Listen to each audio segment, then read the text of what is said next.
बंजारन बहू। कमला एक बहुत स्वार्थी महिला है। उसने पैसों के लिए एक ऐसे इंसान से शादी की जो पहले से शादीशुदा और एक बच्चे का पिता भी था। कमला के पति को मरे हुए एक अरसा बीत गया है।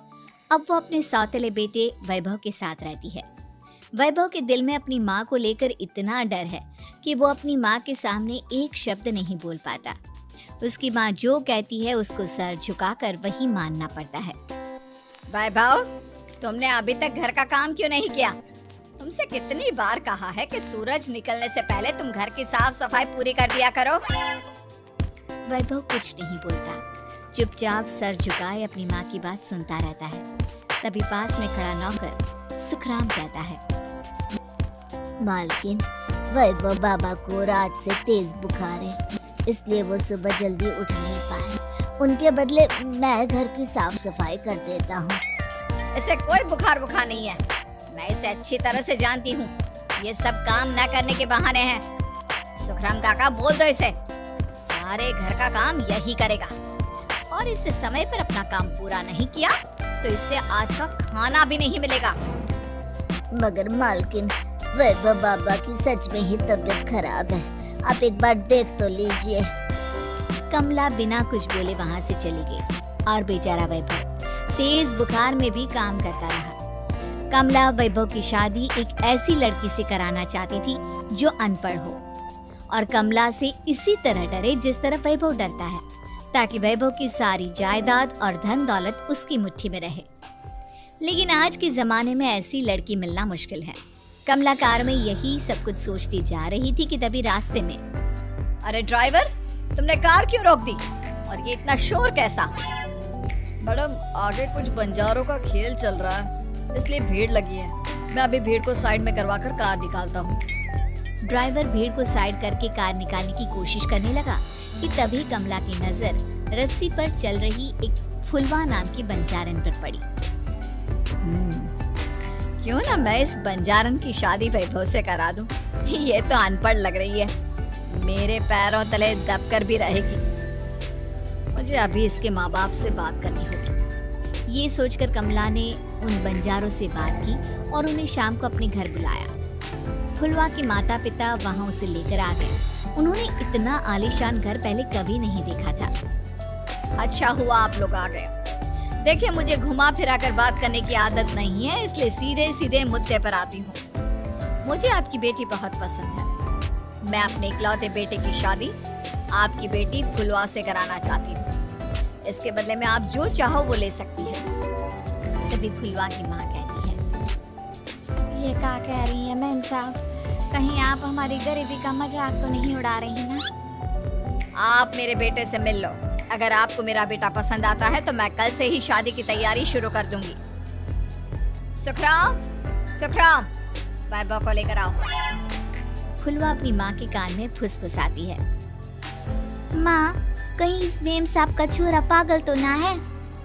फुलवा अपनी माँ से बात कर रही होती है कि वैभव वहाँ आता है। फुलवा उसे देखती ही रह जाती है और उसके माता पिता उसकी शादी तय कर देते हैं। शादी वाले दिन किसी को फुलवा और वैभव की बेमेल विवाह की बात समझ में नहीं आती। फिर भी एक औरत कमला से पूछ ही लेती है, कमला जी, आपने अपने इकलौते बेटे की शादी देहाती गवार से क्यों करा दी?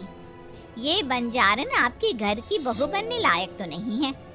कम से कम अपने स्टेटस का ही ख्याल कर लिया होता। बहू तो अपने टक्कर की लाती, आपने तो बंजारन को ही बहू बना लिया। अब कमला को समझ में नहीं आ रहा था कि इस बात का क्या जवाब दे। वो कुछ देर चुप रही और सोच समझ कर कहती है, बहन जी, आपको तो पता है आजकल के बच्चे किसी की बात कहाँ सुनते हैं। मैं तो अपनी बहू एक पढ़ी लिखी और अपनी सोसाइटी की ही ढूंढ रही थी।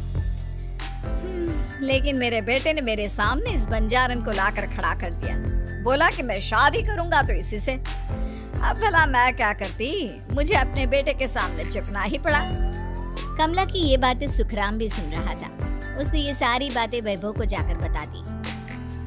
काका, मैं तो फुलवा को जानता भी नहीं, फिर माँ मेरे बारे में झूठ क्यों कह रही है? अरे बेटा, तुम कितने भोले हो, तुम्हें कुछ भी नहीं पता। तुम्हारे पिता अपनी सारी संपत्ति तुम्हारे नाम करके गए हैं। तुम्हारी माँ नहीं चाहती कि यह संपत्ति तुम्हें मिले, इसलिए उन्होंने तुम्हारी अनपढ़ लड़की से शादी करवाई ताकि तुम्हारी तरह वो भी अपने हक के लिए आवाज ना उठा सके। सुखराम काका, मैं क्या करूँ, आप ही बताओ। माँ के सामने आते ही मेरे हाथ पैर कांपने लगते हैं। मैं माँ को कुछ भी नहीं कह पाता। वे दोनों बात कर ही रहे थे कि अचानक कमला वहां आ गई। कमला को देखकर दोनों घबरा गए। तुम दोनों फिर कभी बातें कर लेना, अभी फेरों का समय हो गया है, चलो जल्दी आओ। इस तरह फुलवा और वैभव की शादी हो गई। अगले दिन कमला ने फुलवा को बुलाया और उसे नसीहत देने लगी। देख बंजारन, तुझे मैंने अपनी बहू बना तो लिया है, लेकिन तुझे इस घर में आँख कान मुंह बंद करके रहना होगा। घर का काम कर और अपने पति से मतलब रख, समझी? कमला का ऐसा रवैया फुलवा को बिल्कुल समझ में नहीं आया। उसने वैभव से इस बारे में बात की। सुनिए ना, माँ जी ने जिस तरह मुझसे बात की मुझे अच्छा नहीं लगा। शादी से पहले तो वो मुझसे बहुत अच्छे से बात कर रही थी, लेकिन शादी के बाद उन्हें क्या हो गया?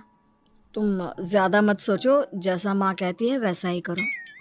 ये कहकर वैभव वहां से चला गया। अगले दिन वैभव को घर के नौकरों की तरह काम करता देख फुलवा को बहुत हैरानी हुई। फुलवा ने इस बारे में सुखराम काका से बात की तो सुखराम काका ने फुलवा को सारी बात बता दी। अब फुलवा को समझ में आ गया कि उसकी सास ने एक बंजारन को बहू क्यों बनाया। एक दिन वैभव घर का काम कर रहा था, तभी उससे कांच की प्लेट टूट गई। किसने गिराई ये कांच की प्लेट? वैभव को वहां खड़ा देख कमला ने छड़ी से उसे मारना शुरू कर दिया। उसके पैर में कांच चुभ गया और खून बहने लगा, लेकिन फिर भी कमला उसे मारे जा रही थी। ये देखकर फुलवा ने कमला के हाथ से छड़ी छीन ली और तोड़कर फेंक दी। बंजारन, तेरी इतनी हिम्मत, तूने मेरे हाथ से छड़ी छीनी? कमला फुलवा को थप्पड़ मारने ही वाली थी कि फुलवा उसका हाथ पकड़ लेती है। ओ सस माँ, मैंने मॉम की गुड़िया ना समझ लियो। बंजारन, ईंट का जवाब पत्थर से देना जानती हूँ। आज के बाद मेरे या वैभव जी के ऊपर हाथ उठाने की सोचियो भी ना, समझी सस माँ? ये कहकर फुलवा वैभव को लेकर वहां से चली गई। उसने वैभव के पैर पर पट्टी बांधी, उसके आंसू पोंछे। वैभव ने पहली बार किसी के दिल में अपने लिए इतना प्यार महसूस किया। अब फुलवा वैभव का हर काम में हाथ बटाती, उसका बहुत ख्याल रखती। इस तरह दोनों बहुत ज्यादा नजदीक आ गए। वहीं दूसरी ओर कमला सारी जायदाद अपने नाम करने की साजिश करने लगी। और एक दिन, वैभव, जल्दी बाहर आओ। कमला की आवाज सुनकर वैभव और फुलवा अपने कमरे से बाहर आ गए। जी माँ, आपने बुलाया? ये ले, इन कागजों पर साइन कर दे। वैभव कागजों पर साइन करने ही वाला था कि फुलवा वैभव के हाथ से पेन छीनकर कहती है, ना वैभव जी, आप इस पर हस्ताक्षर नहीं करेंगे। आओ बंजारन, मैं तुझसे बात नहीं कर रही। ये बात मेरे और मेरे बेटे के बीच की है। चुपचाप पेन दे दे, नहीं तो तेरी खाल उधेड़ लूंगी। ससुमा, बंजारन की खाल इतनी भी ढीली ना होवे कि कोई भी उधेड़ लेवे। जो यकीन ना आता हो तो देख ले उतार के। और हाँ, बंजारन जरूर हूँ पर अनपढ़ ना हूँ। मन्ने भी पता है कि किसी भी कागज पर साइन करने से पहले उसे अच्छी तरह पढ़ लेवे। पेन देती है या नहीं? ये कहकर कमला फुलवा को मारने आई तो फुलवा ने कमला को धक्का दे दिया और वो नीचे गिर गई। कमला डरकर वहां से भाग गई। अब फुलवा ने वो कागज उठाए और वैभव के साथ सीधा वकील के पास चली गई। वकील ने वो कागज देखे और फुलवा को बताया, वैभव के पिता की सारी जायदाद और संपत्ति वैभव के नाम है, लेकिन वैभव की सौतेली माँ इस संपत्ति को अपने नाम कराना चाहती है, इसलिए इन कागजों पर वो साइन करा रही थी। तो अब हमें क्या करना चाहिए वकील साहब? वकील ने फुलवा और वैभव को सब कुछ अच्छी तरह से समझा दिया। अब दोनों घर पर पुलिस को लेकर पहुंचे। कमला पुलिस को देखकर घबरा गई। पुलिस ने कहा, आपके नाम की कंप्लेंट हुई है, आपको हमारे साथ थाने चलना होगा। कंप्लेंट? कैसे कंप्लेंट? आप अपने सौतेले बेटे पर बहुत अत्याचार करती हो, धोखे से सारी जायदाद अपने नाम करा रही थी। अब नहीं इंस्पेक्टर साहब, जरूर ये मेरी बहू की कोई साजिश है, इसने गलत कंप्लेंट की है। मैडम, शिकायत आपकी बहू ने नहीं बल्कि आपके बेटे वैभव ने की है। कमला वैभव का नाम सुनकर दंग रह गई। जिस बेटे ने कभी उसके सामने सर नहीं उठाया था, आज वही बेटा उसके सामने पुलिस को ले आया है। वैभव, तुम्हारी इतनी हिम्मत कि तुम पुलिस को ले आए? हाँ माँ, मैं लाया हूँ पुलिस को, और मेरे अंदर इतनी हिम्मत कभी ना आती अगर फुलवा मेरा साथ ना देती। आपने बंजारन बहू को लाकर अपने ही पैर पर कुल्हाड़ी मारी है माँ। मैडम, अब की बात खत्म हो गई हो तो चलो हमारे साथ। वैभव, मुझे माफ कर दो, मुझे थाने मत भेजो। आज के बाद मैं तुम्हें कभी नहीं मारूंगी, तुम्हें कभी परेशान नहीं करूंगी, मुझे माफ कर दो।